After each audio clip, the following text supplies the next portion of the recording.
வணக்கம் நேயர்களே, நமது மயிலோசை யூடியூப் சேனல் வாயிலாக நம்ம ஊர் நாயகன் என்ற ஒரு நிகழ்ச்சி மூலமாக திருநெல்வேலிக்கு பெருமை சேர்க்கின்ற வகையில் உள்ள தொழிலதிபர்கள், அரசியல் பிரமுகர்கள் மற்றும் பல்வேறு வகை துறைகளில் உள்ள சாதனை புரிந்த நபர்களை நாம் தொடர்ந்து பார்த்து அவங்க எப்படி இந்த ஒரு பணிக்குள்ளே வந்தாங்க, எப்படி இவ்வளோ முன்னேற்றம் அடைஞ்சாங்க அப்படின்றத நம்ம கேட்டு தெரிஞ்சுட்டு வரோம்.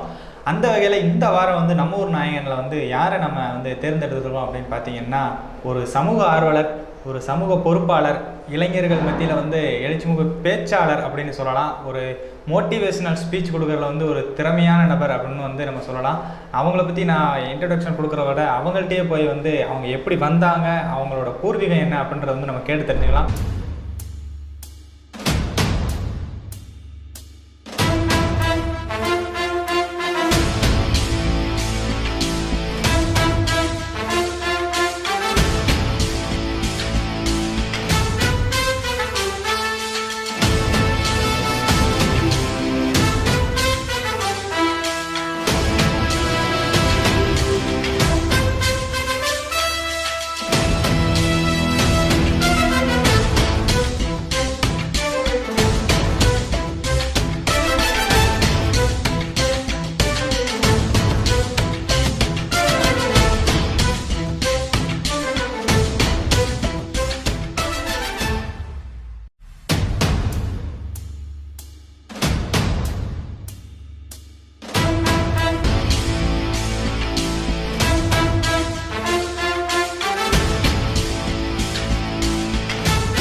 வணக்கம் சார்.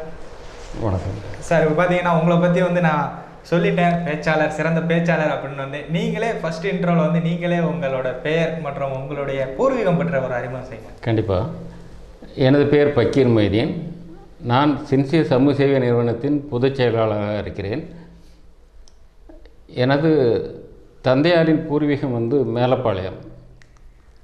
அவங்க முதலாக பல ஆண்டுகளுக்கு முன்னாகவே முதலாக மதம் மாறிய ஒரு அமைப்பு வாவர்பள்ளி என்ற அந்த அமைப்பில் ஒரு குட்டி சமஸ்தானமாக ஒரு பெரிய குடும்பம்.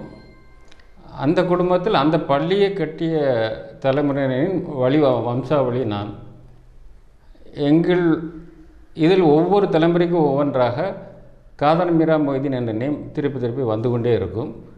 அப்படிப்பட்ட இதில் அதற்கு பின் மற்ற மதமாத்தினர் தான் மேலப்பாளையத்தில் மற்ற சுற்றி சேர்ந்து மேலப்பாளையம் நகர் முழுவதும் ஒரு குறிப்பிட்ட சமுதாயத்தை சேர்ந்தவர்களாக முதலில் இருந்தார்கள். அங்கு ஆங்கிலேயர்கள் காலத்தில் எனது தாத்தா இதில் படிப்பதற்காக மற்ற இந்த சமுதாயத்தை சார்ந்தவர்களுக்காகவும் மற்ற அந்த பாளையத்துக்காரர்கள் என்ற அந்த இதில் எழுத்தர் மற்றும் அது சார்ந்த வடிவத்திற்கு ஒரு பொறுப்பாளராக அமைத்திருந்தார்கள். அந்த இதில் இருந்து கொண்டிருக்கும் பொழுது சுதந்திர போராட்டம் வரும் பொழுது அதை உதறி சுதந்திர போராட்டம், ஏன்னா அந்த காலத்தில் அவங்க வந்து காங்கிரஸ் சுதந்திர போராட்ட வீரராக மாறினார். அதே சமயத்தில் நாங்கள் வியாபாரிகளும் கூட. அப்புறம் இந்த சுதந்திர போராட்ட வீரம், அதுக்கப்புறம் வியாபாரிகள் என்ற பெரிய அளவில் முதலில் சொல்ல போனால் பலசரக்கு, அதன் பின்னால் கருப்பட்டி தொழிலே. நாங்கள் எப்படி என்றால் தமிழ்நாடுக்கும் கேரளாவுக்கும் ஒரு கருப்பட்டி விலையை நிர்மாணிக்கின்ற அளவுக்கு ஒரு லாரியிலோ நிர்மாணிக்கின்ற அளவுக்கு நாங்கள் பெரிய ஆளாக இருந்தோம். அதில் வந்து அந்த காலத்தில் கறி வைத்த லாரி, அதை வைத்து ஓட்டியிருந்தோம். அதை நாங்கள் முழுவதுமாக எங்கு வேணாலும், அந்த சைடு திருச்செஞ்சோடோ காங்கேயமோ அங்கே இருந்தாலும் சரி, இங்கு வந்து மார்த்தாண்ட இந்த பக்கத்து கருப்பட்டியானாலும் சரி, இங்கிருந்து அங்கு செல்லும், அங்கிருந்து இங்கு வரும். இதை மொத்தமாக நாங்கள் கேரளாவுக்கு அனுப்புவோம். அந்த மாதிரியான தொழில் செய்து கொண்டிருந்தோம். அதன் பின்னால் டிரான்ஸ்போர்ட், ஒரு 15 bus, AKM transport, Taj Mahal transport. இதில் ஏகேஎம் என்பது எங்களது குடும்ப பெயர். இவ்வாறான ஒரு வழித்தோன்றலில் வந்தவன் நான் முதலாக இப்பொழுது எல்லாருமே ஒரு ஸ்கூல் ஆரம்பிக்கிறதுக்கு முன்னால், இப்போ எல்கேஜி, யூகேஜி, ப்ரீகேஜிலாம் இருக்குது. அந்த காலத்தில் வந்து எனது வயசில் எனது காலத்திலே இக்னிஷியஸ் கான்வென்ட்லே சிறு குழந்தைகள் ஆணும் பெண்ணுமாக சிறு குழந்தைகள் 5 வரை படித்து கொண்டிருந்தார்கள். அதான் இக்னிஷியஸ் கான்வென்ட். அதில் ஸ்கூலுக்கு ப்ரீ ஸ்கூல் என்ற அமைப்பில் சேர்ந்தவன். அங்கிருந்து 5 வரை அங்கே படித்தேன். அது என்னுடன் அப்பொழுது படித்தவர் என்றால் டாக்டர் பூர்ணலிங்கம். நாங்கள் இருவருமே அப்போவுமே படிப்பிலே வந்து 1, 2 என்று மாறி மாறி வருபவர்கள். அதற்கு அப்புறம் நான் வந்து saint Xavier's higher secondary school, அந்த ஸ்கூலில் ஆங்கில வழி கல்விக்கு அப்பொழுது மாறினேன். இதே ஆங்கில வழி கல்வி, ஆங்கில கல்விக்கு அங்கே மாறினேன். அங்கு நான் முடிக்கும் பொழுது அந்த காலத்தில் இப்போ எஸ்எஸ்எல்சி என்பது பியூசிக்கு முந்தியது, அதாவது 11th கிளாஸ் அப்படின்னு சொல்லுவாங்க. அதில் தமிழ்நாடு முழுவதுக்கும் முஸ்லீம் சமுதாயத்தில் முதல் மாணவனாக நான் வந்தேன். அதன்பின் பியூசியில் சென்ட் சேவியர்ஸ் காலேஜ் படித்தேன். அதன்பின் BSc mathematics saint Xavier's college. அதன் பின்னாலே எம்எஸ்சி மேத்தமெட்டிக்ஸ் படிக்கும் பொழுது அது வந்து சென்ட் சேவியர்ஸில் இல்லை. அதுக்கு நான் அப்ளை பண்ணும் பொழுது ஜான்ஸு, மதுரை தியாகராஜர் காலேஜ், தென் சென்னை யூனிவர்சிட்டியில் லோயலா காலேஜ், கிறிஸ்டியன் காலேஜ், ஜெயின்ஸ் காலேஜ், தென் ஜமால் முகமது காலேஜ், இவை அனைத்திலுமே நான் கொடுத்து அனைவருமே என்னை தேர்ந்தெடுத்தார்கள். ஆனால் நான் தேர்ந்தெடுத்தது லோயலா காலேஜ். லோயலா காலேஜில் எம்எஸ்சி மேக்ஸ் முடித்தேன். எம்எஸ்சி மேக்ஸ் அங்கே முடித்த பிறகு என்னுடைய கிரேட் சம்பந்தமாக அப்போதைய தமிழ்நாடு அரசாங்கம் நடத்திய பிற்படுத்தப்பட்டோருக்கான ஐஏஎஸ் ட்ரைனிங் சென்டரில் நான் வந்து தேர்ந்தெடுக்கப்பட்டேன். அதில் நான் படித்து ஐஏஎஸ் எழுத முன்னாலே நான் ட்ரைனிங்கிலேயே பல எழுதியிருக்கிறேன். குரூப் 1 எழுதியிருக்கிறேன், பேங்கில் ஆணையர் கிளர்க்கும் எழுதியிருக்கிறேன், மேனேஜருக்கும் எழுதியிருக்கிறேன். ஆனால் என் அப்பாவுடைய ஒரே நோக்கம் என்னை ஐஏஎஸ் வாங்கி பார்ப்பது. ஆனால் இயற்கையோ மாறு செய்தது. அப்பொழுது எனது உடல்நலக்குறைவு சிறிது இருந்ததால் அதில் இருந்து விலகி கேரளாவுக்கு வியாபார நிமித்தம் போனேன். அங்கிருந்து நான் மறுபடியும் திருநெல்வேலிக்கு, எனது அப்பா உடம்பு சரியில்லாத பொழுது திருநெல்வேலிக்கு வந்தேன். திருநெல்வேலியில் அதன் பின் அந்த அப்பாவின் பணிகளை நான் இங்கு செய்து கொண்டிருக்கும் பொழுது அவர் காலமான பிறகு நான் வந்து எனக்கு 2 மகன்கள். மூத்த மகன் கொஞ்சம் உடல்நிலை சரியில்லாதவர். அவரே நான் 23 வயசு வரை அந்த ஸ்பாஸ்டிக் சைல்டு என்றது.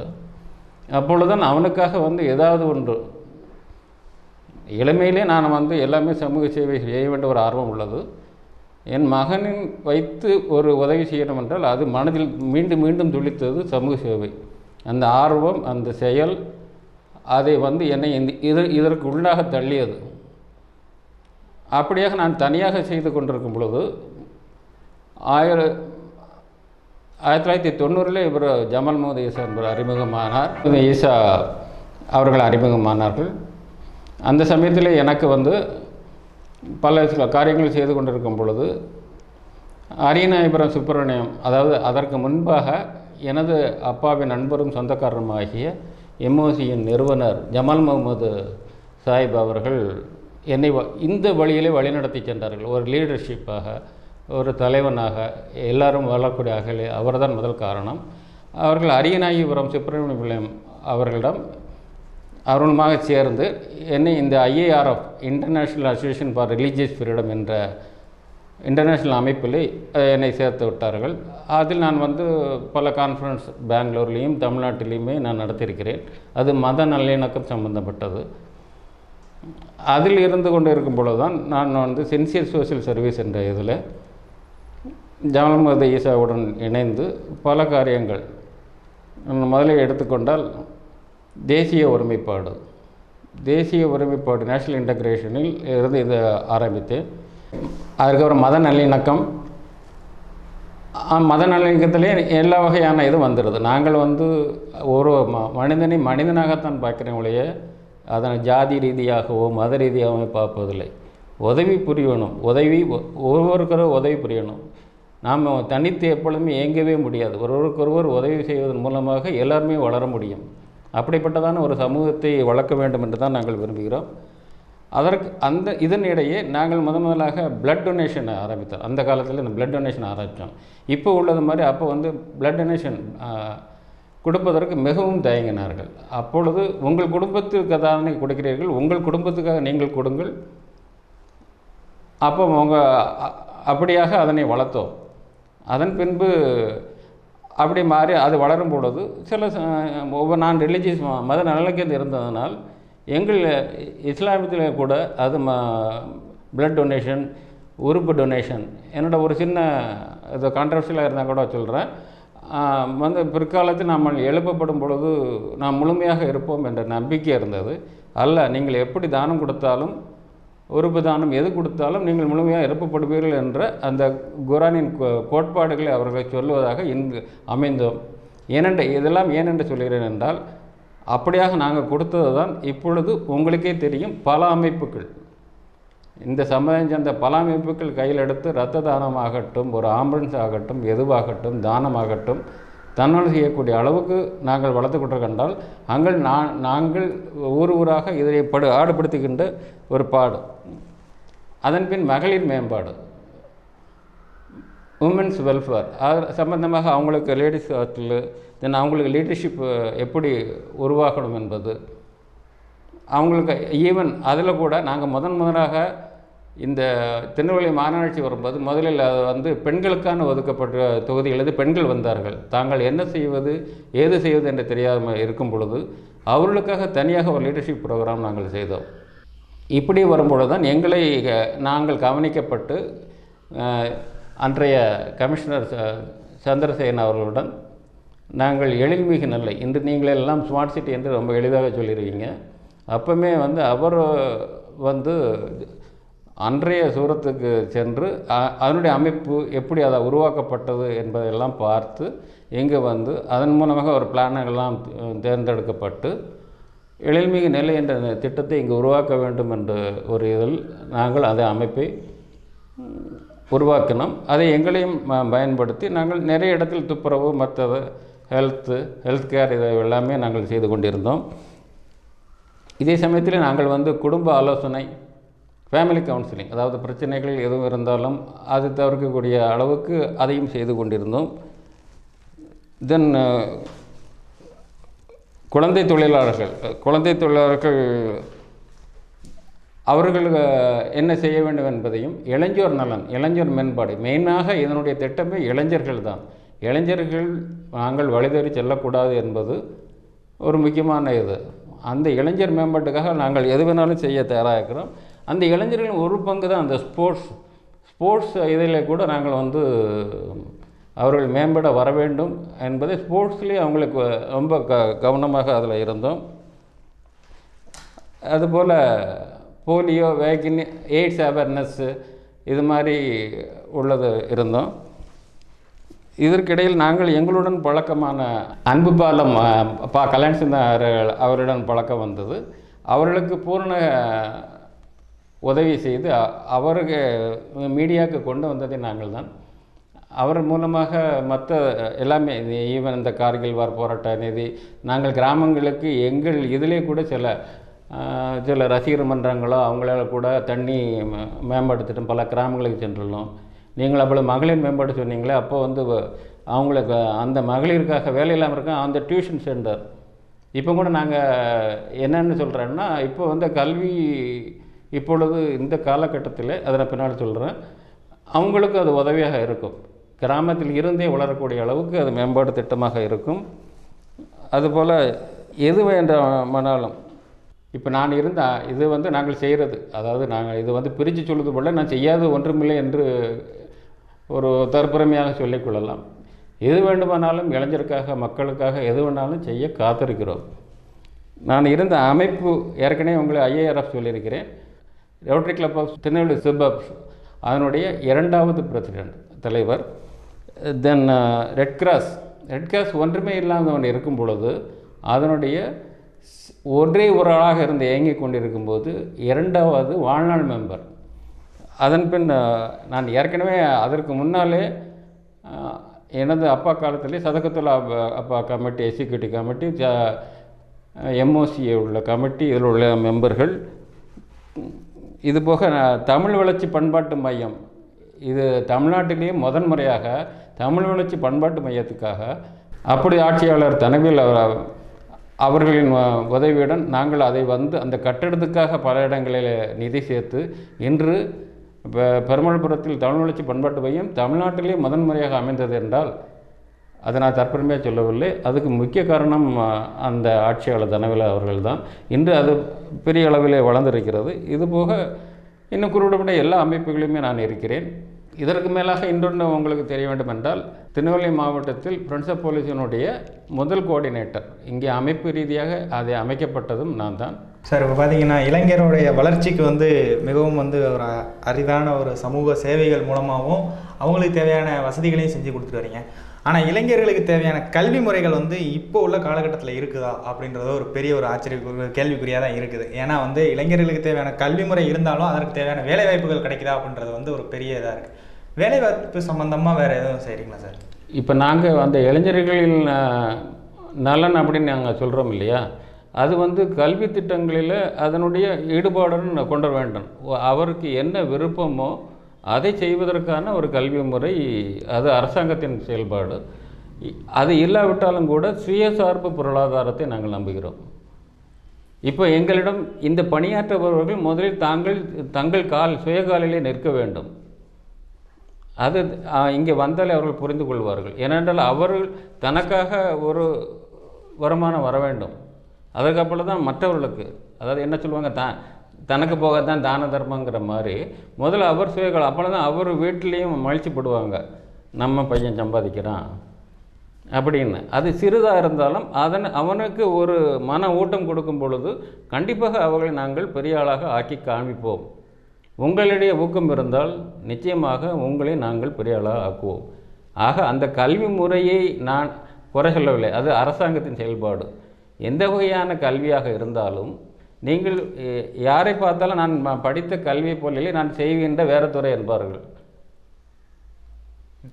ஆமாம், இன்றைக்கி நாங்கள் வந்து நான் படித்தது வேறு, நான் இது வேறு அப்படின்னு சொல்லுவாங்க.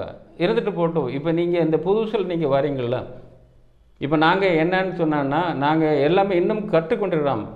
கற்றதை கைமண்ணாது கல்லாத உலகளவு, வாழ்நாள் முழுவதும் கற்றுக்கொண்டே இருக்க வேண்டும். நான் எனது இதிலே பல ஆண்டுகளுக்கு முன்னாலே எனக்கு கம்ப்யூட்டரை பற்றி தெரியாது, இதற்காக கிளாஸுக்கு சென்றேன். ஏன்னா அந்த வயசுலேயும் கூட நான் கிளாஸுக்கு சென்றேன். இன்றைக்கி நான் கம்ப்யூட்டரில் எல்லாமே இல்லை, ஒரு லேப்டாப்போ மொபைல்லையோ இருக்கக்கூடிய அளவுக்கு இப்போ நாங்கள் வந்து இந்த இந்திய சோஷியல் சர்வீஸ் இருக்கிற சோஷியல் மீடியாக்கள் அனைத்திலுமே இருக்கின்றன. ஒரு ட்விட்டரில் இருக்கிறோம், ஃபேஸ்புக்கில் இருக்கிறோம், இன்ஸ்டாகிராமில் இருக்கலாம், யூடியூப் சேனல் திறந்துருக்குறோம். எப்படின்னா இதுக்கு நான் உதாரணம் என்னென்னு சொன்னேன்னா, நீங்கள் நினைத்தால் உங்களால் எந்த துறையிலும் முடிக்க முடியும். அது கல்வி ஒரு தடை இல்லை, கல்வி பேசிக். அது அந்த கல்வி முறையை மாற்றுவதோ செய்வதோ அது அரசாங்கத்தின் இது. அதிலிருந்து முன்னேறுவது இளைஞர்களின் பொறுப்பு. நீங்கள் எதிலிருந்து எது வேண்டாமானாலும் ஆக்கலாம். நீங்கள் இப்பொழுது பார்த்தீங்கன்னா சாதாரணமாக ஒரு டிகிரி படிச்சிருப்பான், அவனை வந்து ஒரு ஐடி ஃபீல்டில் எடுக்கிறான். ஏன்? தனக்கு வேண்டியவனான்ங்கிறத பார்க்குறான். ஹியூமன் ரிசோர்ஸஸ் வந்து அவன் பேட்டி காணும்போது அந்த இளைஞர் வந்து என்னுடைய ப்ராஜெக்ட்டுக்கு இவன் கரெக்டுன்னா உங்களுக்கு 1008 அந்த காலத்தில் இப்போ இல்லை, நீங்கள் ஒரு 10 அரியர்ஸ் வச்சுருப்பீங்க ஐடியில். உங்களை எடுக்கான்னு என்ன காரணம்? அவன் ப்ராஜெக்ட் இங்கே ஏற்றவன்னு அர்த்தம். இப்போ நீங்கள் இப்போ சில சின்னவர்களை பார்ப்பீங்க, அவனை வேறு எதுலேயும் டாக்டர்னு சேர்த்துருப்பீங்க, அவன் அக்கு வேறு ஆணி வேற வந்து ஒரு இதை பிரிப்பான், ஒரு பார்ட்ஸை பிரிச்சுட்டு திருப்பி சேர்ப்பான். ஈவன் சில ரொம்ப நல்ல பிள்ளைகள் வந்து ஈவன் +2லாம் படிச்சிருக்கேன் எனக்கு தெரிஞ்சு, ஹேக்கிங்லேயே போகிறான். இந்த வயசில் ஹேக்கிங் போகிறான்னா அவன் எந்த அளவுக்கு ஐடி ஃபீல்டில் இருக்குன்னு நீங்கள் புரிஞ்சுக்கலாம். அதனால் வந்து நம்ம கல்வியை சாடாமல் நாம் வளர்ந்துக்கிற முறையை நம்ம சார்ந்து கொள்ள வேண்டும். சார், இப்போ பார்த்தீங்கன்னா இப்போ சமூகம் சார்ந்த சேவைகள் நீங்கள் செஞ்சுட்டு வரனால இந்த ஒரு கொஸ்டின் உங்கள்கிட்ட கேட்கலான்னு நினைக்கிறேன். இப்போ மகளிர் சம்மந்தப்பட்ட விஷயங்களில் வந்து அதிகமாக வந்து குற்றச்சாட்டுகள் வந்து தமிழ்நாடு ஆகட்டும் உலக அளவில் இந்தியா வந்து அதிகமான ஒரு இடத்துல தான் இருக்காங்க. அதிகமான அளவு சதவீதத்தில் வந்து பெண்களுக்கு எதிரான குற்றங்கள் வந்து நடைபெற்றுட்டு தான் இருக்குது. இது அந்த காலத்திலேருந்து இப்போ வரைக்கும் இப்போ இந்த காலகட்டத்தில் அதிகமாகிட்டு இருக்கு. இதற்கான காரணமாக என்ன இருக்கும் சார்? இப்போ வந்து நம்ம வந்து மகளிர்னா பெண் குழந்தைய மட்டும்தான் நம்ம சொல்கிறோம். பெண் குழந்தைய இப்படி இருக்கணும், அப்படி இருக்கணும், அப்படி செய்யணும், இப்படி செய்யக்கூடாது, இது வரணும். இப்போ ஈவன் கூட மகளிர் மேம்பாடு வந்து இந்த டச் பாட்டை வந்து இங்கே படம் இங்கே படக்கூடாதுன்னு சொல்கிறீங்க. அதே முறையில் ஆண் குழந்தைகளையும் வளர்க்க வேண்டும். ஆண் குழந்தைகளும் இதே போல் சிறு பிள்ளையிலேருந்து நாம் மகளிரிடம் எப்படி பழக வேண்டும் என்பது அந்த சிறிய ஆண் குழந்தை கூட நான் வளர்க்க வேண்டும். இதுதான் எங்களுடைய இது. இப்போ நீங்கள் பார்த்தீங்கன்னா அந்த காலத்தில் ஆண்களுக்கு தனி பெண்களுக்கு தனி என்றுதான் பள்ளிக்கூடமாகட்டும் கல்லூரி ஆகட்டும் இருந்தது. இன்று கோ எஜுகேஷன் முறை வரும்பொழுது அந்த செயல்பாடு நாம் இப்போ நீங்கள் நினைத்தால் ஒருத்தரை நீங்கள் எப்பொழுதுமே அந்த காலத்து முறைப்படி கண்ணுக்கு கண் பார்த்து நீ செய்தால், ஆண் பெண் பாகுபாடு வராமல் அதை செய்தால் இந்த குற்றங்கள் வராது. நீங்கள் அதை வந்து மறைத்து செயல்படுவதன் மூலமாகத்தான் இத்தனை குற்றங்கள் நடக்கணும் என்பது தான் என்னுடைய கோட்பாடு. பார்த்தீங்கன்னா ஆண் பெண் பாகுபாடு வந்து இருக்கக்கூடாது அப்படின்றீங்க. ஆனால் பெரும்பாலான பெற்றோர்கள் என்ன நினைக்காங்க அப்படின்னு பார்த்தீங்கன்னா, தன் பிள்ளையாகட்டும் ஒரு ஆண்மகனாகட்டும் அல்லது பெண் குழந்தையாகட்டும் ஒரு ஆண்கள் படிக்கக்கூடிய மேல்நிலை பள்ளியிலையோ அல்லது பெண்கள் மட்டும் படிக்கக்கூடிய பள்ளியிலையோ பயில வேண்டும் அப்படின்னு நினைக்காங்க. அதே மாதிரி காலேஜஸும் அதே மாதிரி தான் வந்துருச்சு. இப்போ மேக்ஸிமம் ஆஃப் காலேஜஸ் பார்த்தீங்கன்னா உமன்ஸ் காலேஜ் அப்படின்ற மாதிரி கொண்டு வந்துட்டாங்க. இதற்கான காரணம் வந்து ஒரு பெரியவங்களே ஏற்படுத்தி விடுறாங்களோ அப்படின்ற ஒரு டவுட், இந்த ஒரு சந்தேகமும் இருக்குல்ல சார்? இல்லை, ஒரு தலைமுறை வித்தியாசம் என்பது நாம் வந்து இன்னும் அந்த ஒரு சிறிய இதுலேருந்து இன்னும் விடுபடவே இல்லை. இப்போ நீங்கள் இளைஞர்களை அவர்களை இதன்படி அதனாகவே விட்டால் இதனுடைய நன்மை தீமைகளை இப்போ நீங்கள் இளைஞர்கள் வழிநடத்தல் அவங்களுக்கு சரியானதாக இல்லை. இது போன்ற எங்களை போன்றவர்கள் உள்ளே வந்தால் நிச்சயமாக அவர்களை நன்றாக வழி நடத்துவோம், நன்றாக செய்வோம். அது வந்து என்னுடைய முழுமையான நம்பிக்கை. நீங்கள் சொல்வது போல் அது உமன்ஸ் காலேஜாக இருக்கலாம், இந்த காலேஜாக இருக்கலாம்னா நமது பழைய கோட்பாடு. அந்த இப்போ நீங்கள் பார்த்தீங்கன்னா 10 வருஷத்துக்கு ஒரு தடவை ஜெனரேஷன் கேப் இருக்குது.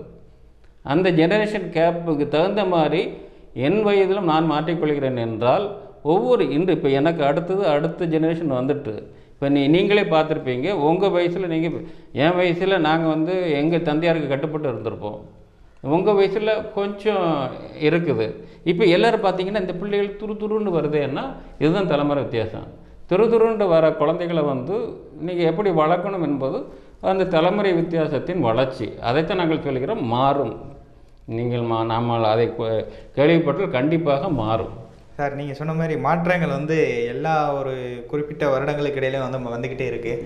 அந்த வகையில் பார்க்கும்போது இளைஞர்கள் மத்தியில் வந்து இப்போ உள்ள இளைஞர்கள் வந்து சமுதாய பணியில் வந்து அதிகமாக அக்கறை செலுத்துறது இல்லையோ, வலைதளங்கள் பக்கம் செலுத்துகிற ஒரு ஆர்வம் வந்து இந்த சமூக பணிகளில் வந்து உங்களுடைய ஒரு தொண்டு நிறுவனத்திலே வந்து எவ்வளோ இளைஞர்கள் இருக்காங்க, எவ்வளோ தூரம் செயல்படுறாங்க சார்? இப்போ இந்த இளைஞர்கள் வழிநடத்தப்படலைன்னு சொல்லலை, அவங்க வந்து இப்போ சோஷியல் மீடியாவில் இருக்கிறாங்க. இப்போ நீங்கள் இதுவே வந்து ஒரு சோஷியல் மீடியாவை தான் நீங்கள் வந்திருக்கீங்க. இது யாருக்கு போய் சேருது? பெரியவங்களுக்கும் இளைஞர்களுக்கு தான் போய் சேருது. ஏன் இதன் மூலமாகவே அவங்களை நம்ம வழிநடத்தி செல்லாமல், நான் உங்களை குறை சொல்லவா இல்லை, நீங்கள் அது சம்பந்தப்பட்ட ஆட்களையும் பேட்டிகளையும் அதனுடைய கருத்துக்களை நீங்கள் பரிமாறினால் கண்டிப்பாக இது அவங்களுக்கு சேரும். அவங்க நம்ம என்ன செய்ய வேண்டும் என்பது, அதாவது அவங்களுக்கு ஒரு பொறுப்பு கொடுத்து அவங்க அந்த வேலையிலே ஆழ்ந்தால், இப்போ வந்து நீங்கள் சென்னை வாழ்க்கையெல்லாம் பார்த்துக்கிட்டிங்கன்னா, நான் போகிறேன், காலையிலே போகிறேன், ராத்திரி வந்துட்டேன், ராத்திரி வந்த பிறகு ரொம்ப டயர்டாக இருக்குது, படுத்து திருப்பி நான் மறுபடியும் அடுத்து போகிறேன், எனக்கு ஞாயிற்றுக்கிழமை அங்கே கிடைக்குது, ஞாயிற்றுக்கிழமை ஃபுல்லாக இதெல்லாம் நோண்டிட்டு படுத்துருதேன் அப்படிங்காங்க. நீங்கள் சொல்கிற வாழ்க்கை முறை அதுதான். அவங்களுக்கு ஒரு இதை வழியை கொடுத்தால் நீங்கள் சொல்வது மாறும். அதான் வேலை வாய்ப்பின்மையின் காரணமாகத்தான் இதை அவர்கள் வந்து அதை உருவாக்கலாம். அது உருவாக்கு என்பது நம் கையில் உள்ளது. நிச்சயமாக பல திட்டங்களிலே அவங்களுடைய சுய வேலை வாய்ப்பு நிறையவே இருக்கிறது. அதை நம்பி அவர்கள் வந்தால் கண்டிப்பாக அவர்களுக்கு ஒரு நல்ல முன்னேற்றம் கிடைக்கும். சார் பார்த்தீங்கன்னா இப்போ ஒரு இளைஞர்கள் வந்து நீங்கள் சொல்கிற மாதிரி வந்து சொந்த காலில் நிற்கணும்னு இப்போ உள்ள இளைஞர்கள் வந்து அதிகமாக ஆர்வப்படுறாங்க. நான் வேலைக்கு போகிறதோன்றதை விட நான் ஒரு 10 பேருக்கு வேலை கொடுக்கணும் அப்படின்றது வந்து அதிகமாக ஆர்வத்தோடு வராங்க. ஆனால் வந்து பிஸ்னஸ்குள்ளே வந்ததுக்கப்புறம் வந்து அவங்களால தாக்கு பிடிக்க முடியாமல் திரும்ப ஒரு பின்வாங்குற ஒரு கால் எடுத்து வைக்கிறதுக்கான காரணம் என்னவா இருக்கும்? அதாவது வந்து 2 விதமாக இது. நாங்கள் வந்து அந்த காலத்திலே வந்து நாங்கள் அதில் இருந்ததாலும் அதை கரெக்டாக அந்த வியாபார ரீதியில், இப்போ நான் வியாபாரியாகவும் இருந்திருக்கிறேன், ஒரு அதிகார வர்க்கத்திலையும் நான் இருந்திருக்கிறேன், இப்பொழுது சமூக நல ஆர்வலராகவும் இருக்கிறேன். ஆக 3 விதமாகவும் நான் பார்க்கிறேன். எதிரே இருந்தாலும் அவங்க வந்து தன்னுடைய ஒரு தன் மனம் அதில் ஈடுபாடு கொண்டால், அது வியாபாரமாகட்டும் தொழில் ஆகட்டும், ஒவ்வொருக்கும் ஒரு முறை இருக்கிறது. நீங்கள் கீழ்நிலையில் இருக்கும் பொழுது உங்களுடைய தொழில் ஒரு எங்கேயும் வேலை பார்த்தால் மேலே குறை சொல்லுவீங்கள். நீங்கள் ஒரு ப்ரொமோஷன் ஆகி அது வரும் பொழுது நீங்கள் அதைத்தான் கையில் எடுக்கிறீங்க. அப்போ உங்களுக்கு கீழே உள்ளவங்க அதை குறை சொல்கிறா. ஒன்றிணைந்து செயல்படுதல், அது இதுலேயும் சரி வியாபாரத்திலும் சரி. வியாபாரத்தும் என்பது எல்லாருமே வந்து ஒன்றிணைந்து போகணும். நமக்கு எந்த பக்கம் எந்த சூழ்நிலையில் அது வியாபாரம் இருக்குது, இந்த ஒரு வழிகாட்டுதல் கூட அவங்களுக்கு கிடையாது. நம்ம வெளிநாட்டிலேருந்து வந்துட்டோம், இங்கே இது பண்ணுறோம் அப்படின்னு அவங்க நினச்சான்னா நிச்சயமாக அடி வாங்குவாங்க. இப்போ அதை நான் நன்றாகவே கண்கூடாக பார்க்குறேன். அதே மாதிரி அவங்களுக்கு ஏன் அதில் நிற்கலைன்னா அதனுடைய ஈடுபாடு இல்லாமல் நம்ம எதுனாலும் செய்யலான்னு. இன்றைய காலகட்டம் பொருளாதார ரீதியில் மிகவும் மோசமானது. அதை அவர்கள் உணர வைத்தாலே நாம் எதை வைத்து நாம் எங்கே செல்லலாம், ஈவன் எதுவாகட்டும், அவர் தொழில் புரியவராகட்டும் வியாபாரமாகட்டும், யாருமே இளைஞர்கள் ஷைன் பண்ண முடியும். இதுதான் எங்களுடைய. சார் இப்போது 2020 வந்து அப்துல் கலாம் அவர்கள் சொன்னது போல் வந்து வல்லரசு நாடாயிரம் இந்தியா வந்து அப்படின்னு சொல்லியிருந்தாங்க. ஆனால் வந்து வல்லரசு நாடாயிருக்கோமோ இல்லையோ ஓரளவுக்கு ஒரு ஏற்றம் வந்து நம்ம அந்த 2000 கம்பேர் பண்ணும்போது 2020 வந்து நம்ம வந்து ஒரு உயர்ந்த படியில் தான் நம்ம நிற்கிறோம்.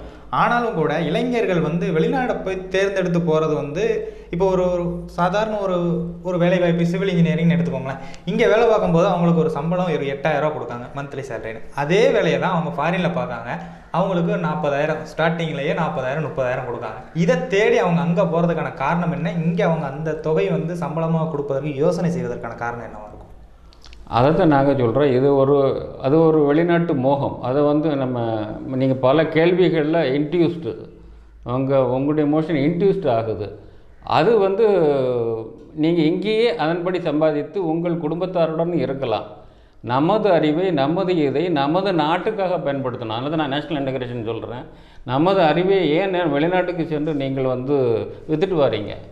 உங்களுடைய தொழில் திறமையும் உடல் திறமையும் ஏன் இந்தியாவுக்குள்ளே காட்டக்கூடாது? நீங்கள் தமிழ்நாட்டுக்காரனா தமிழ்நாடோ, கேரளானா கேரளாவையோ, ஆந்திராலேயோ, கர்நாடகாலேயோ நீங்கள் வந்து உங்கள் திறனை இங்கே காட்டுங்க. நிச்சயமாக அவங்கள அனைத்தும் இருக்கின்றன.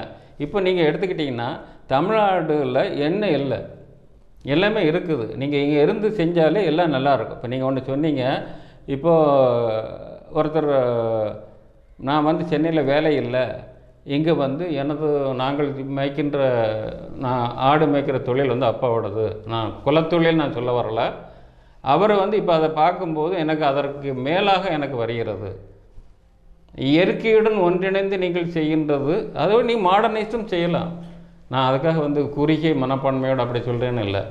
எந்த வகையிலுமே எல்லாமே சம்பாதிக்கலாம். ஏன்னா மகாராஷ்டிராவுக்கு அடுத்தபடியாக அதிகமாக ஜிஎஸ்டி தரக்கூடிய ஒரு மாநிலம் என்னவென்றால் தமிழ்நாடு தான். சார் பார்த்தீங்கன்னா ஒரு இளைஞர்கள் வந்து அரசியல் சம்மந்தப்பட்ட ஈடுபாடுகளில் வந்து அதிகமாக ஈடுபடாமல் இருந்தாலும் கூட எதிர்த்து கேள்வி கேட்கணும் அப்படின்றதுல வந்து ஒரு கொஞ்சம் பின்வாங்குறாங்களோ? ஒரு விஷயம் நடக்குது அப்படின்னா வந்து அதை பற்றின டீட்டெயில்ஸ் தெரிஞ்சுக்கிட மாட்டேங்காங்க ஒன்று. ரெண்டாவது அதை யார் செய்கிறாங்க, அப்படி இதை செய்கிறது தப்பு அப்படின்றது வந்து சுட்டி காட்டணும். சுட்டி காட்டினால மட்டுமே தான் அந்த விஷயத்துக்கான தீர்வு நம்மளுக்கு கிடைக்கும். ஆனால் வந்து அந்த சுட்டி காட்டுறதுக்கு தயங்கிக்கிட்டு நம்ம உண்டு நம்ம ஃபேமிலி உண்டு அப்படின்னு வந்து சமூகத்தை விட்டு விலகி போகிறாங்களோ? அதுதான் நாங்கள் சொல்ல வரோம். இது வந்து எப்போதுமே ஒன்று தனிப்பட்ட முறையில் உள்ள ஒரு சைக்காலஜி. நீங்கள் வந்து க்ரௌடு சைக்காலஜின்னு கேள்விப்பட்டிருப்பீங்க. நீங்கள் ஒரு காலேஜில் நீங்கள் படிச்சுட்டு இருந்தால் நீங்கள் தனியாக என்னத்தையாவது ஒன்றா இல்லை, அந்த காலேஜில் திடீர்னு ஏதோ ஒன்றுக்காக போராடும் பொழுது அது நீங்கள் எப்படி இருக்குது. அதனால் தனித்து நின்று நீங்கள் சொல்கிற கேள்வியிலேயே தனித்து நின்று அவன் ஜெயிக்கவே முடியாது. எல்லோரும் ஒன்றிணையணும். உதாரணம் நம்ம ஜல்லிக்கட்டு போராட்டம், அதில் வந்து மாணவர்கள் வென்றார்கள். அது அந்த அளவுக்கு போகாட்டாலும் உங்கள் அளவுக்கு, உங்கள் ஊர் அளவுக்கு அந்த இளைஞர்கள் ஒன்றுபட்டால் கண்டிப்பாக வென்றுவிடுவார். தனி மனிதனாக இருந்தால் நீங்கள் வந்து கட்டம் கட்டப்படுவீர்கள். அது ஒரு மொத்தமாக அது வந்து நல்ல வழியில் போங்க. நான் அரசியல் ரீதியாக எதுவும் சொல்ல வரல. நல்ல வழியில் போனீங்கன்னாவே உங்கள் காரியத்தை உங்கள் பகுதியிலே நீங்கள் நடத்தலாம். இல்லை எது வேண்டுமானாலும் செய்யலாம். சார், இப்போ நீங்கள் சொன்ன மாதிரி வந்து குடும்ப நல ஆலோசகர்கள் நீங்கள் வந்து நடத்திருக்கீங்க. அந்த ஒரு பிரிவுலேயே நீங்கள் வந்து ஆலோசனைகள்லாம் வழங்கிறீங்க. குடும்பம் அப்படின்னும் போது அப்போ காலகட்டத்தில் உள்ள குடும்பங்கள் வந்து நல்ல ஒரு முறையில் இருந்தாங்களா, இல்லை இப்போ உள்ள காலகட்டத்து குடும்பம் வந்து எப்படி இருக்குது உங்களுக்கு? நீங்கள் வாழ்க்கையில் இது பார்த்தீங்கன்னா அப்போ அந்த காலத்தில் வந்து கூட்டு குடும்ப முறை. இப்போ வந்து குடும்பங்கள் தனித்தனியாக பிரிஞ்சிட்டுங்கும்போது அவங்களுடைய உறவினர்களுடைய ஒரு இது கிடையாது. நீங்கள் உறவினர் இருந்தாலும் அது ஒரு நல்லது கெட்டதுக்கு வந்து போகின்ற இது. அதுலேயும் உங்கள் வியாபார நிமித்தம் வேறு இருந்தாலோ இல்லை ஏதோ தொழில் இருந்தாலும் அதுக்கும் வர முடியாத சூழ்நிலை. ஆக பிரிந்து கிடக்கிறார்கள். நான் சொன்னேன்ல, எல்லாருமே இப்போ பிரிந்து இருக்கும் பொழுது ஒன்று சேருங்கள். எல்லாரையும் நாங்கள் ஒன்றிணைக்க விட்டாலும் வருங்கால அப்துல் கலாம் சொன்ன மாதிரி வருங்கால இளைஞர்களையாவது நாங்கள் ஒன்றிணைக்கணும் அப்படிங்கிற கோட்பாடு தான் எங்களுடையது. சார், பார்த்தீங்கன்னா தூய்மை இந்தியான்னு வந்து பாரத பிரதமர் வந்து அறிவித்து இப்போ பல வருடங்களாக வந்து அந்த ஒரு திட்டம் போய்கிட்டு இருக்கு. ஆனால் வந்து நீங்கள் 1995 அந்த காலகட்டத்திலேயே வந்து இந்த தூய்மை பணிகள் பற்றிய எப்படி அந்த விளக்கங்கள் பெற்றீங்க, இந்த விஷயம் நம்ம செய்யணும் அப்படின்றது வந்து எடுத்துக்காட்டு நீங்களே சொன்னீங்க. ஸ்மார்ட் சிட்டி வந்து நீங்கள் வந்து 1996லேயே நீங்கள் வந்து எழில்மிகு நெல்லை அப்படின்ற ஒரு டைட்டில் வந்து நீங்கள் நடத்திருக்கீங்க. இந்த விஷயங்கள்லாம் வந்து உங்களுக்கு எப்படி தோணுச்சு? அந்த காலகட்டத்திலே வந்து இவ்வளோ வருடங்களுக்கு பிறகு வந்து இந்த விஷயம் நடைபெறும் அப்படின்றது வந்து உங்களுக்கு எப்படி தோணுச்சு சார்? இப்போ என்னுடைய அப்போவே அந்த காலத்தில் 1970 என்னுடைய சொந்தங்கள் வந்து வெளிநாட்டில் இருந்தாங்க. அப்போ நான் வெளிநாட்டு போயிட்டு வரும்பொழுது அவங்களுடைய சுற்றுச்சூழல், அங்கே என்விரான்மெண்டலில் பார்க்குற விதம், அவங்க தங்கள் நாட்டை சுத்தமாக வைத்திருக்கிற விதம், இதெல்லாம் பார்க்கும் பொழுது நாமும் நமது நாடையும் அதுபோல் ஆக்க வேண்டும் என்று நம்ம அதில் ஒரு சிறிய தோல்விதான்னாலும் நம்முடைய முயற்சி அதில் வந்து முதல்ல எடுத்து வைக்கப்பட்டது. ஆனால் அதில் வந்து ஃபண்டிங் சிஸ்டம் மற்றெல்லாம் இருக்குது இல்லையா, அதுலேயும் அதான் சொல்கிறேன்ல, அப்போது அந்த ஒன்றிணையவில்லை. அதை வந்து நாங்கள் வந்து தனி ஒரு இயக்கமாக செய்தோம். ஈவன் அப்பொழுதுடைய முதல் மேயர் உமாமேஸ்வரி அவர்கள் வந்து இந்த துப்புரவு பணியில் கூட அவங்களே கூட ஈடுபட்டாங்க. ஒவ்வொரு ஒவ்வொரு ஸ்கூல், நான் இதுக்காக வந்து அனைத்து ஸ்கூல்களுக்கும் போயிருக்கிறேன், அனைத்து கல்லூரிகளுக்கும் போயிருக்கிறேன். எல்லாத்துலேயும் ஈவன் நீங்கள் சொல்கிற மாதிரி அனைத்துலேயுமே அவர்களை ஈடுபட வைத்தல், இதைத்தான் நாங்கள் செய்கிறோங்கிறத நான் சொல்கிறோம். சார், பார்த்தீங்கன்னா இந்த காலகட்டத்தில் வந்து அரசியல் கட்சிகள் பல ஒன்றிணைந்து வந்து மனித சங்கிலி போராட்டம்னு வந்து ஒரு பேருக்கோ அப்படின்றது நடத்திக்கிட்டு இருக்காங்க. ஆனாலும் கூட ஒரு சமூக பணி சார்ந்த ஒரு இயக்கத்தில் வந்து ஒரு மாணவர்கள் அனைவரையும் வந்து ஒன்றிணைத்து இந்த மனித சங்கிலி அப்படின்றது வந்து நெல்லையில் வந்து ஒரு பெருமையான ஒரு விஷயமா வந்து நீங்கள் செயல்படுறத வந்து சொல்லக்கூடிய விதமாக வந்து நீங்கள் செஞ்சுருக்கீங்க. அந்த ஒரு விஷயத்தை வந்து எதற்காக செஞ்சீங்க? எவ்வளோ மாணவர்கள் அதில் கலந்துக்கிட்டாங்க சார்? நீங்கள் மாணவர்களை திருநெல்வேலின்னு பொறுத்துக்கிட்டால் ஏறக்குறைய சாரடக்கர் காலேஜ் அவங்களுடைய விரிவாக்கம் இப்போதைய ரயில்வே கேட்டுன்னு வச்சுக்கிடுங்களேன், அதிலேருந்து நம்ம இப்பொழுது டவுன் ஆர்ச் வரை இடைவெளி இல்லாத அது நடத்தப்பட்டது என்றால் நாங்கள் ஒவ்வொரு ஸ்கூலும் கல்லூரிகளுக்கும் போனதை அவர்களை எல்லா வகையிலும் விழிப்புணர்வுப்படுத்தப்பட்டது. அப்போ நம்ம வந்து ஒரு நல்ல இனக்காக அப்பொழுது வந்து இந்த ஜாதி வரி இது இருந்தது. நீங்கள் ஜாங்கிர் சாரை பற்றி கேள்விப்பட்டிருப்பீங்க. அப்போ வந்து அவங்ககிட்டேருந்து கற்றுக்கிட்டதா நீங்கள் இதை எடுத்து செய்யுங்க அப்படின்னு செய்யும் பொழுது எல்லா ஸ்கூலும் எங்களுக்கு ஒத்துழைத்தாங்க. Ignatius convent, Sarah Tucker higher secondary school, Siddha medical college, Schaffter, அதுக்கடுத்த மேரி ஜார்ஜன்ட்டு, இவங்க அதுக்கடுத்த சில அந்த பக்கத்தில் சில வியாபாரிகள், ஈவன் ஜங்ஷனில் கூட அப்போ வந்து இந்த பாலம்லாம் கிடையாது, அப்போ அந்த சைடு உள்ளது அவங்க வந்து தொடர்ந்து இருந்தாங்க. அதுக்கப்புறம் அது சாப்டர், எம்டிடி இந்து ஸ்கூல் மாணவர்கள், அதுக்கப்புறம் சாப்டர் மாணவர்கள் இதெல்லாம் சேர்ந்து எங்கேயும் இடைவிடாம இதில் தன்னார்வமாக எதுக்காக நிற்கிறாங்கன்னு சொல்லி நாங்கள் ஸ்கூல் காலேஜ் தான் பயன்படுத்தணும்னு நினச்சோம். இதில் தன்னார்வலம் கலந்துக்கிட்டதுனால தான் அந்த இடைவெளி இல்லாதது எங்களுக்கு அமைஞ்சது. இதே ஒரு எங்களுக்கு நடத்தைகளே ஒன்றும் இல்லை, நீங்கள் சொல்கிறபடி நீங்கள் சாதனையாக எடுத்துக்கொள்ளுங்கள், நாங்கள் அதை இவ்வளோ தூரம் உங்களை ரீச் ஆகிற நாங்கள் பெருமைப்பட்டுக் கொள்கிறோம். சார் இப்போ பார்த்தீங்கன்னா உங்கள்கிட்ட இந்த விஷயம் கேட்கலான்னு நினைக்கிறேன். இப்போ தன்னார்வலர்கள் அப்படின்னு அழைக்கிறாங்கல்ல, ஆமாம், அவங்கள வந்து சமூக ஆர்வலர்கள் மட்டும் அழைச்சா என்ன? தன்னார்வலர்கள் தன்னை மட்டும் அவங்க பார்க்காங்களா, சமூகத்தை பார்க்காங்க? இல்லை, அது தமிழ் சொல். தன்னார்வங்கிறது தன்னை ஆர்வப்படுத்திக் கொள்வது. நீங்கள் சமூக ஆர்வம்னா சமூகம் சார்ந்த ஆர்வத்தை அது தமிழ் சொல்லில் வந்து நீங்கள் எப்படி வேணாலும் பிரித்து நீங்கள் சொல்கிற மாதிரி குதர்க்கமாக பேசலாம். தன்னை ஒரு ஆர்வலராக ஆக்கி கொண்டால், சமூகத்துக்காக தன்னை ஆர்வலராக கொண்டால் தன்னார்வலர். அதை ஒரு தமிழ் சொல்லை நீங்கள் வந்து மாறி பார்க்க வேணாம்னு நினைக்கிறேன் நான். இல்லை, இப்போ எனக்கு தெரிந்த வரைக்கும் என்னென்னு பார்த்தீங்கன்னா, இப்போ சமூகம் சார்ந்த விஷயங்கள் செய்யப்படும் போது அவங்கள வந்து சமூக ஆர்வலர்கள் சொல்கிறாங்க, இதே இயற்கை ஆர்வலர்கள் அப்படின்றாங்களே. இந்த ஒரு கேட்டகரியில் தன்னார்வலர்கள் அப்படின்றத ஒருத்தங்களை வந்து எந்த ஒரு கேட்டகரியில் வைக்கிறது, அவங்க எல்லா விஷயத்துக்குள்ளேயும் வருவாங்களா அப்படின்றத என்னோட டவுட்டு. தான் சார்ந்தது, தன்னுடைய இடம் சார்ந்தது, தன்னுடைய எந்த அமைப்புனாலையும் அது சார்ந்ததுக்காக அவங்க ஆர்வலராக வராங்க. அவங்களுக்கு நீங்கள் நீங்கள் அதே வார்த்தை விளையாட்டு நீங்கள் விளையாண்டிங்கன்னா அதையே இது சமூக ஆர்வலர், இயற்கை ஆர்வலர், எந்த வகையான நீங்கள் எடுத்துக்கங்க, முன்னால் போட்டுக்கிட்டு நீங்கள் எந்த ஆர்வலர்னு எடுத்துக்கிடுங்க. அதை நீங்கள் அவங்க வந்து அந்த குறிப்பிட்ட வளையன்னு வேணாலும் நீங்கள் வச்சுக்கிடுங்க. ஆர்வலர் தானே, அவங்கள நாங்கள் பயன்படுத்துகிறோம் இல்லையா? ஆர்வலர் என்பது ஆர்வலர் தான். சார் இப்போ பார்த்தீங்கன்னா உங்கள்கிட்ட இன்னொரு கொஸ்டின் கேட்கணும்னு நினச்சேன். இப்போ நம்ம நெல்லைக்குன்னு அமைஞ்சிருக்கிற பெருமை வந்து தாமிரபரணி நதி. ஆமாம், பல விஷயங்கள் நெல்லைக்கு வந்து புகழ் சேர்க்கும் விதமாக இருந்தாலும் வந்து பல ஆயிரக்கணக்கான வருடங்களாக வந்து வற்றாத நதியாக இருக்கிறது தாமிரபரணி ஆறு தான்.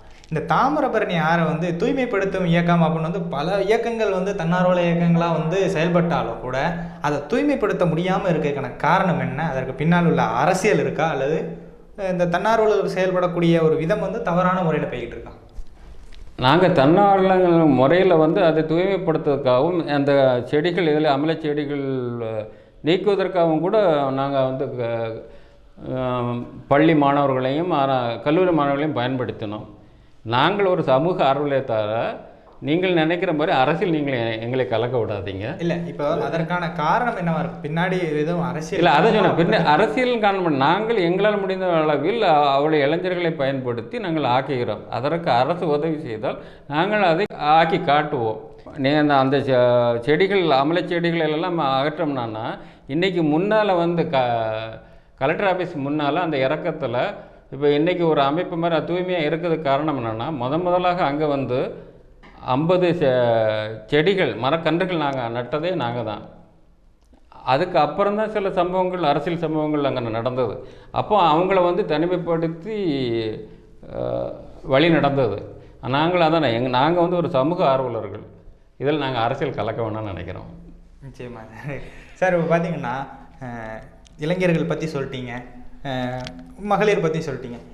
இப்போது இந்த சமூகம் சார்ந்த விஷயத்தில் வந்து எந்தெந்த வகையில் ஈடுபட்டால் வந்து இந்த சமூகம் வளர்ச்சி அடையும் சார்? எல்லா தனி மனிதர்கள் வந்து ஏதாவது ஒரு சமூக பணியில் வந்து நீங்கள் ஈடுபட்டுட்டே வந்தீங்கன்னாக்கா சமூகம் சார்ந்த விஷயங்கள் வந்து வளர்ச்சி அடையும் அப்படின்னா வந்து நீங்கள் எந்த ஒரு பணியை சொல்லுவீங்க?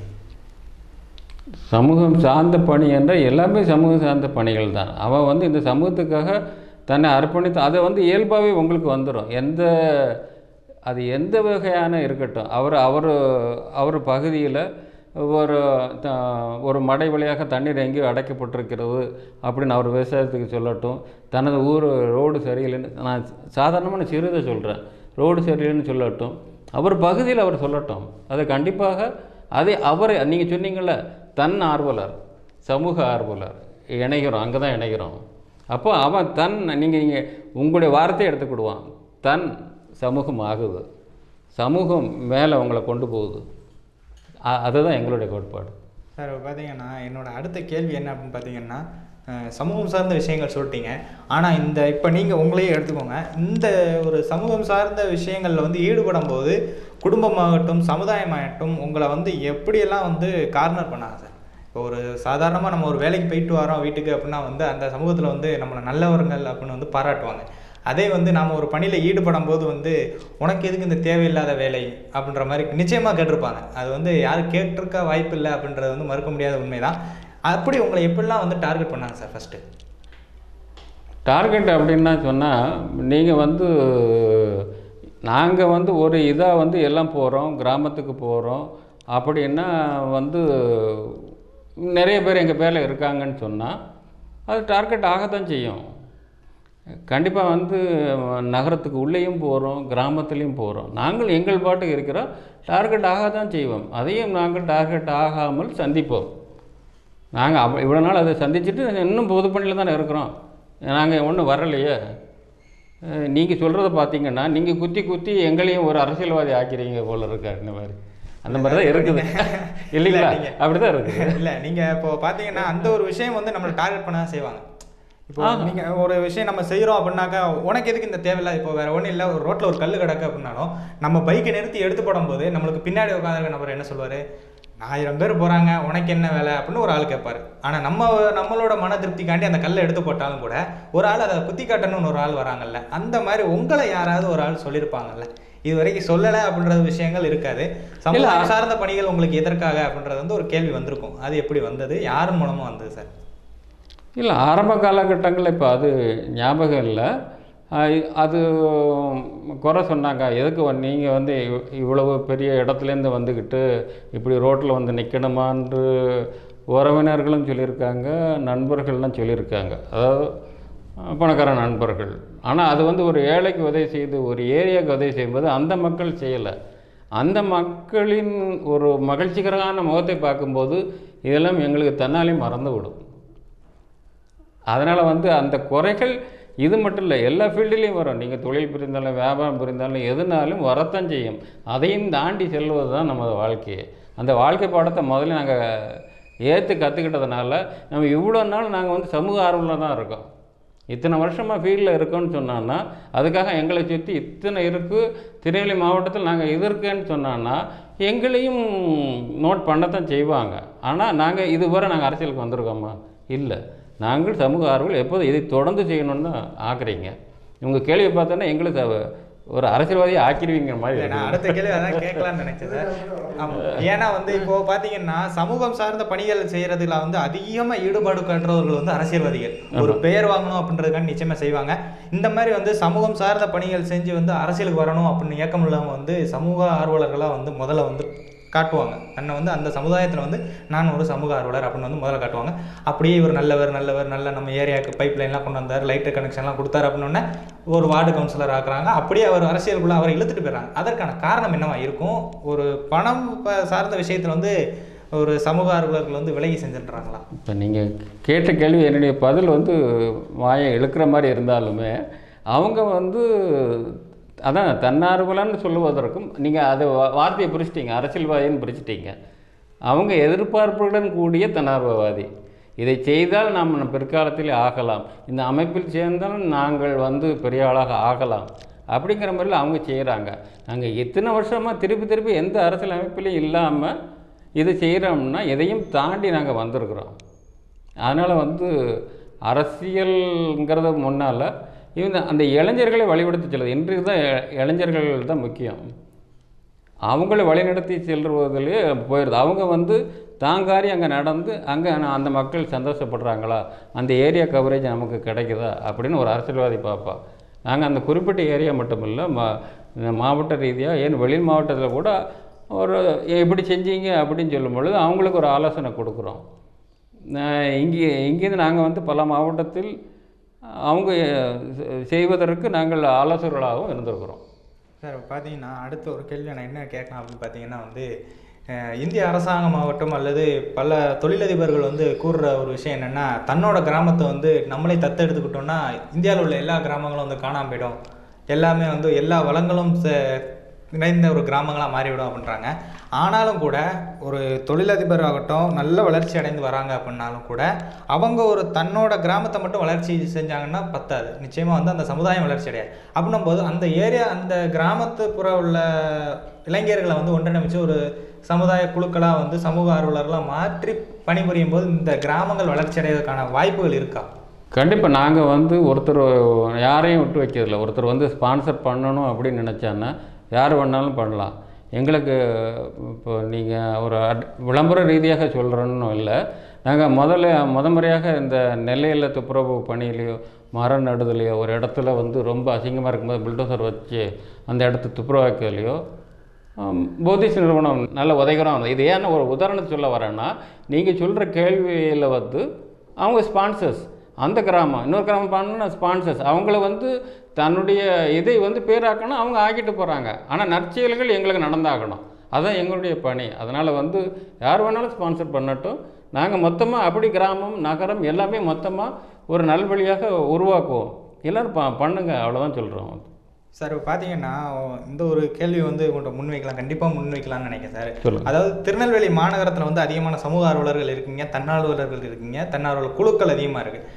மாநகரம் அப்படின்ற பட்சத்தில் வந்து அதிகமாக செயல்படுறீங்க. இதை தவிர்த்து வந்து இப்போ நம்ம ராமையன்பட்டி ஆகட்டும், அங்கே வந்து நமது நெல்லை மாநகரத்தில் சேகரிக்கப்படக்கூடிய குப்பைகள் அனைத்தும் அதில் கொட்டுறாங்க. இப்போ சமீபத்தில் கூட அது ஒரு தீப்பிடித்து தீ விபத்து ஏற்படுற அதிகமான அளவு தீ விபத்து ஏற்படக்கூடிய ஒரு இடமா வந்து அது திகழ்து.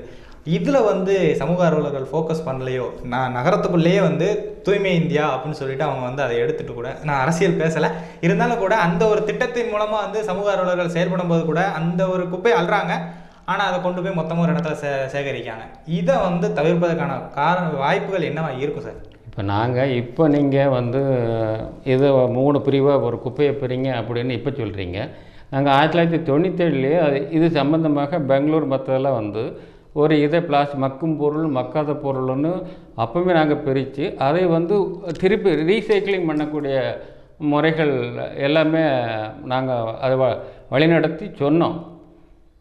ஆனால் அது செயல்முறை ஆக்கப்படலை. அது ஆக்க வேண்டியது அவங்க அரசு தான். இப்போவும் கூட நீங்கள் சொன்ன அந்த எரிஞ்சது அதனுடைய ரீசைக்கிளிங் சரியில்லை. நான் வந்து கார்ப்பரேஷனையும் அரசு யாரும் குறை சொல்லலை. அவங்களுக்கு அதற்கு தேவையான அமைப்பு இருந்தால் நமது மாநகராட்சி கண்டிப்பாக செய்யும். அவங்களுக்கு அதனுடைய கருவிகளை பிரிக்கக்கூடிய இன்றைய வந்து துப்புரவு பணியாளர்களும் அவர்களும் இப்போ கொரோனாக்காக ரொம்ப பாடுபட்டுருக்காங்க. இப்போ இந்த டைரக்ஷன் அதை முடிந்த பிறகு கண்டிப்பாக இதில் இந்த துப்புரவு பணியில் அதுவும் உண்டு. அதனுடைய தாக்கமும் வரும், எரிப்பதனுடைய தாக்கமும் வரும். இதை வந்து ஒரு வேண்டுகோளாக கூட நான் வந்து கார்ப்பரேஷனுக்கு வைக்கிறேன்.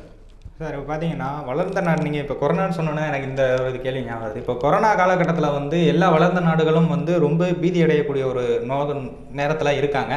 இந்த மாதிரி ஒரு நேரத்தில் வந்து இந்திய நாட்டில் வந்து பல மாநகரங்களில் வந்து தன்னார்வலர்கள் ஒன்று சேர்ந்து வந்து ரோட்டில் பெயிண்ட் அடிக்கிறது, துண்டு பிரசுரங்கள் விநியோகிக்கிறது, இதெல்லாம் பண்ணுறாங்க. ஆனால் இந்திய அரசாங்கம் சொன்னது என்னென்னா வீட்டை விட்டு வெளியே வராதிங்க அப்படின்னு தான் ஒரு விஷயம் சொன்னாங்க. இது வந்து அவங்கள கொச்சைப்படுத்த விதமாக நான் பேசலை, இருந்தாலும் கூட என்னோட சந்தேகம் வந்து என்னென்னா சீனா இந்த மாதிரி நாடுகளில் கூட யாருமே வெளியே வரலை. அவங்க இந்த மாதிரி ரோட்டில் பெயிண்ட் அடிக்கலை, இந்த மாதிரி துண்டு பிரசுரங்கள் விநியோகிக்கலை. ஆனால் இந்தியாவில் மட்டும் தன்னார்வலர்கள்ன்ற பேரில் வந்து ஒரு சில விஷயங்கள் பாலிட்டிஷியல் லெவலில் வந்து நடக்குதா, அல்லது இது வந்து ஒரு விழிப்புணர்வு வந்து இந்திய நாட்டில் வந்து யாருக்குமே போய் சேரல சார்? பேசிக்காக வந்து கொரோனா அப்படிங்கிறதுல வந்து மெயினாக வந்து 3 தான். நீங்கள் வந்து மாஸ்க் அணியணும், அடிக்கடி கையை வந்து சானிடைஸ் பண்ணிகிட்டே இருக்கணும். 3வதாக வந்து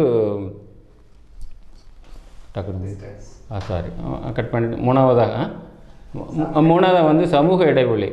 இதை கடைப்பிடித்து ஒரு கூட்டம் கூடாமலோ மக்கள் அதை பயன்படுத்தினால், இந்த 3ஐயுமே கரெக்டாக பயன்படுத்தினால் இதை வந்து அந்த நீங்கள் சொல்கிறீங்களே, நீங்கள் ஒரு செயினை பிரேக் பண்ணுறோன்னு சொல்கிறோம் இல்லையா, அதுவே தன்னாலே நடக்கும். நம்ம வந்து ஒரு வெளிநாட்டு போல் ரொம்ப ஒரு சுத்தமான சூழ்நிலையில் வாழலை. நம்ம இதுக்குன்னே பழகி வந்தவங்க நம்ம இந்தியர்கள் வந்து கண்டிப்பாக இந்த 3ஐ கடைப்பிடித்தாலே போதும்.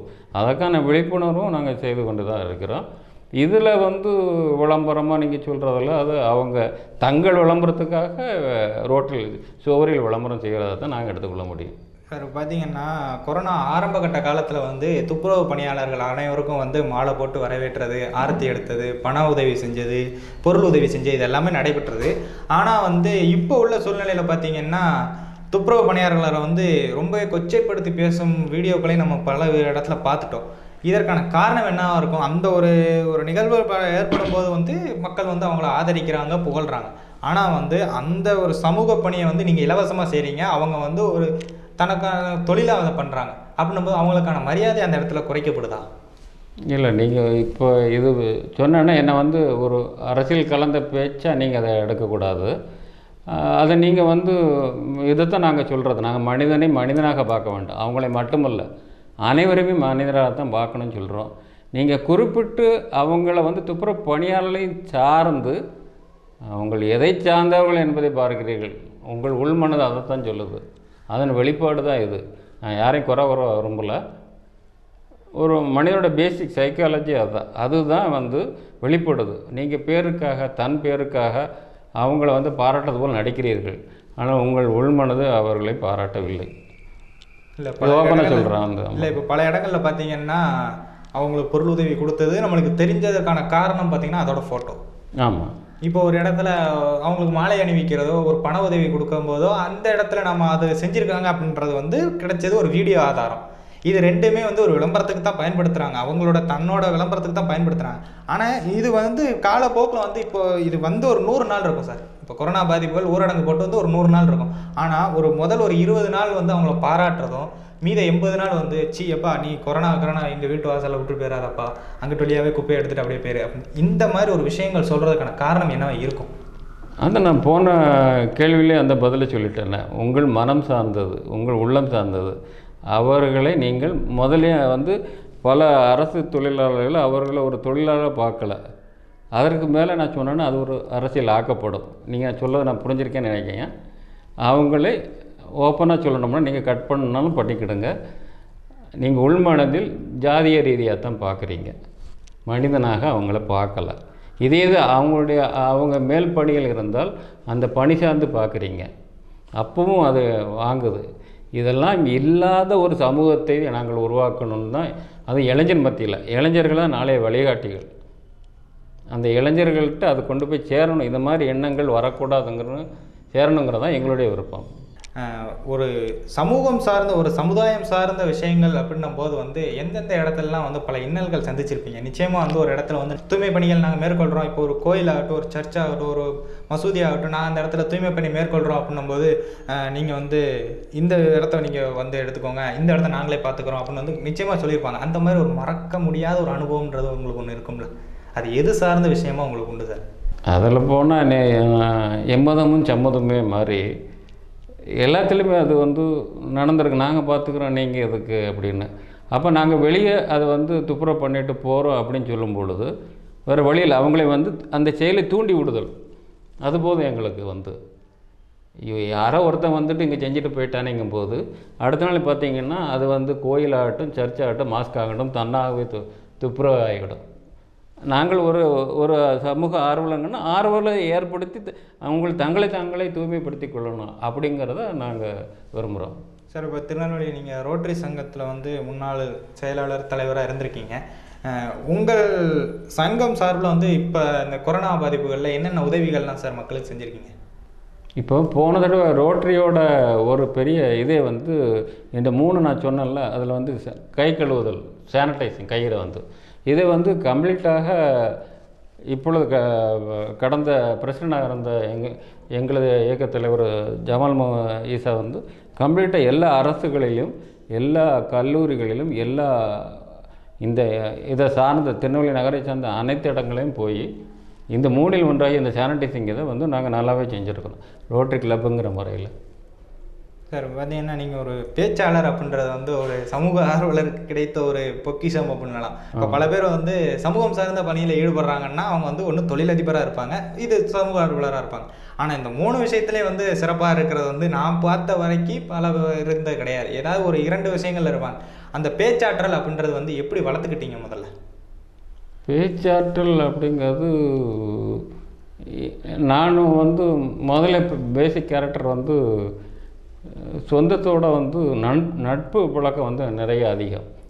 அந்த நட்பு பழக்கம் வந்து நீங்கள் வந்து உண்மையாக நேச்சுரலாக பேசினா சொந்தத்தில் வந்து நீங்கள் நல்லது செய்வதை விட நீங்கள் செய்த கெடுதலுக்கு அதிகமாக, நான் வந்து சொந்தத்தைன்னு குறை சொல்ல வரலை, ஆனால் நட்பு இல்லை. நீயும் நானும் குற்றம் குறை இருந்தால் ஒருத்தருக்கு ஒருத்தர் பரிமாறிக்கொள்வோம். அந்த நட்பு பழக்கத்தில் இருந்து எல்லாருமே நண்பர்களாக பார்த்தல். அது மாதிரி வந்து ரொம்ப நானே ஒரு உயர்ந்த ரீதியில் பொருளாதார ரீதியில் இருந்தாலும் பொருளாதாரத்தில் ரொம்ப உயர்ந்தவர்களிடம் பழகுவேன். அதே சமயத்தில் பொருளாதாரத்தில் தாழ்ந்தவர்களிடையும் பழகுவேன். ஏன்னா அவங்களுடைய கஷ்ட நஷ்டங்களை வச்சு தான் ஒரு மேனேஜ்மெண்ட்டே பண்ண முடியும். அவன் என்ன கஷ்டப்படுறான், அவனுக்கு என்ன தேவை, அவன் என்ன பண்ணணும் அப்படின்னு, அது தொழில் ரீதியாக ஆகட்டும், அது சமூக ஆர்வலர்கள் சம்மந்தப்பட்ட ஆகட்டும், எதுலேயுமே அந்த பேசிக்கை வச்சுக்கிட்டா நீங்கள் எதுலேயுமே காலை வைக்கலாம். இதில் என்ன, எதுலேயும் திறமை அதில் தான் இருப்பேன், இதில் தான் இல்லை. உங்களுக்கு அவங்கள நல்லது செய்யணும்னு நினச்சா தொழிலதிபர் ஆகட்டும், நீங்கள் ஏதாவது தொழில் செய்வராகட்டும், இல்லை எங்கேயோ ஐடி ஃபீல்டில் எங்கேயோ பணிபுரிவர் ஆகட்டும், மீதி நேரத்தில் நீங்கள் வந்து செய்யலாமே. ஐடி உங்களுக்கு சில செய்வார் 6 மணிக்கு முடிஞ்சிடுது, சனி ஞாயிறு சில சமயம் நான் வீட்டில் தூங்க தான் செய்வேன்னா அது சமூக பணிக்கு ஆற்றலாம். ஆக ஒருவரால் நினைத்தால் முடியும். சார் பார்த்தீங்கன்னா உங்கள்கிட்ட இந்த ஒரு கேள்வி வந்து முக்கியமாக கேட்கலாம்னு நினைக்கிறேன். நீங்கள் ஒரு தொழிலதிபராக இருக்கிறதுனால இந்த கொரோனா பாதிப்புகள்லேருந்து அனைத்து தொழில்களும் வந்து எப்படி மீண்டு வர முடியும், அல்லது வந்து இந்த கொரோனா பாதிப்புகள் முடிந்த உடனே இந்த பிஸ்னஸ் எல்லாமே நார்மல் நிலைமைக்கு வந்துருமா சார்? எப்போ இந்த நார்மல் நிலைன்றது அடைய முடியும்? இல்லை, நம்ம அது சொல்லக்கூடிய அளவுக்கு நான் ஒன்றும் பொருளாதார நிபுணர் அல்ல. ஆனால் வந்து எதுவுமே வந்து இல்லாத ஒரு சூழ்நிலை திருப்பி வருவதற்கு ஒரு காலகட்டம், அது பொதுவானது, காலகட்டம் எடுக்க தான் செய்யும். அது எவ்வளவு காலகட்டம் எடுப்பது என்பது அரசு கையில் தான் இருக்குது. அது அவங்க சொல்லணும், அரசியல்வாதி அல்ல, அரசு கையில் இருக்கிறது. அதை சார்ந்து ஒரு தொழிலை மேம்படுத்துதல், ஒரு சாதா மக்களிடம் அவருடைய உண்டான அவர்களுக்கு தானே தன் சுயகால நிற்கக்கூடிய அளவுக்கு பர்ச்சேசிங் பவர் வேணும். பர்ச்சேசிங் பவர் வல்லாமல் நீங்கள் மேலேருந்து அவனுக்கு கொடுக்கறதுனால ஒன்றும் இல்லை. அவங்க வந்துட்டால் உங்கள் பொருட்கள் விற்பனையாகும். சார் இப்போ இறுதியாக நான் இந்த கேள்வியோட முடிவுடைய செஞ்சுக்கலாம்னு நினைக்கிறேன். நீங்கள் இப்போ உள்ள காலகட்டத்தில் உள்ள இளைஞர்களாகட்டும் இளைஞர்களாகட்டும் அவங்களுக்கெல்லாம் நீங்கள் என்ன சொல்ல விரும்புகிறீங்க சார் இறுதியாக? அதாவது இன்றைய உலகம் வந்து கொஞ்சம் பெரியவங்ககிட்டலாம் கொஞ்சம் கலங்கி போய் இருக்குது. அவங்க கலக்கத்தில் இருக்காங்கன்னா இன்றைக்கி தெளிவான ஒரு முடிவெடுக்கின்ற இளைஞர்கள் இருக்காங்க. அவங்கள வந்து இன்றைக்கி என்னங்கிறது இன்றைய காலகட்டத்தில் என்னங்கிறது அவங்களுக்கு தெளிவாக அவங்களுக்கு புரியும். அதை நாங்கள் வழிநடத்தி செல்லும்போது அவங்களுடைய நிலைகளை தாங்களே மேம்படுத்தும் பொழுது அவர்கள் கண்டிப்பாக அவர்கள் எந்த துறையில், அது தொழில் துறையோ அரசியல் துறையோ எந்த துறையானாலும் அவர்கள் தன்னம்பிக்கை, செல்ஃப் கான்ஃபிடென்ஸ், அது எப்போதுமே அதான் மெயின். அது வந்தால் அவர்களுடைய ஃபீல்டில் மேலே வருவார்கள். இது எங்களுடைய நிலைப்பாடு. ஓகே சார், இப்போ பார்த்தீங்கன்னா நாங்கள் கேட்ட பல்வேறு விதமான கொஸ்டினுக்கு வந்து நீங்கள் வந்து முடியாது அப்படின்னு சொல்லாமல் அனைத்து கேள்விக்கும் பதில் அமைச்சுக்க மிக்க நன்றி சார். நன்றி. என்னை பேட்டி எடுத்த இந்த மயிலோசை டிவிக்கும் மேம்பாடான மயிறு டிவிக்கும் எங்களது மனமார்ந்த நன்றி. வணக்கம். நிச்சயமாக நேர்களே, ஒரு சமூக சார்ந்த விஷயம் அப்படின்றது வந்து ஒரு சமுதாயம் சார்ந்த விஷயமா போகும்போது வந்து நம்ம சமூகம் வந்து ஒரு கேடான பாதைக்கு தான் சென்றுக்கிட்டே இருக்கும். இளைஞர்கள் அனைவரும் வந்து சமூகம் சார்ந்த விஷயங்களில் அதிக ஈடுபாடு செலுத்தணும். மெயினாக வந்து வாட்ஸ்அப் ஸ்டேட்டஸ், எஃபியில் வந்து போஸ்ட் போடுறதோடு நிறுத்தாமல் அந்த விஷயம் எப்படி நடக்குது, அதற்கான காரணம் என்ன, இதற்கான தீர்வு என்ன அப்படின்னு வந்து நமக்கு முன்னாடி அந்த விஷயங்கள் ஆர்வத்தோடு இருந்தவங்கள்ட்ட வந்து கேட்டு தெரிஞ்சுக்கணும் அப்படின்னு வந்து இந்த நிகழ்ச்சியில் சொல்லி முடிவடைய செய்கிறோம். மீண்டும் அடுத்த ஒரு நல்ல நிகழ்ச்சியில் உங்களை சந்திக்கும் வரை உங்களிடமிருந்து விடைபெறுவது உங்கள் சிராஜ் மற்றும் கேமராமேன் மோகன். நன்றி.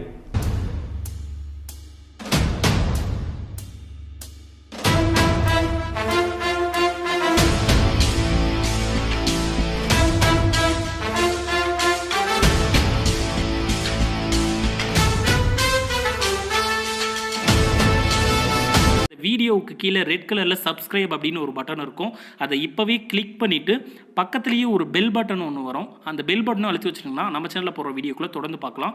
நம்ம சேனலில் ஆல்ரெடி நிறைய யூஸ்ஃபுல்லான வீடியோ போட்டிருக்கோம். அதை பார்க்கணுன்னு நினைக்கிறவங்க அந்த சேனல் பேரை கிளிக் பண்ணி உள்ளே போனீங்கன்னா நம்ம போட்டிருக்க வீடியோவெல்லாம் இருக்கும், பாருங்கள்.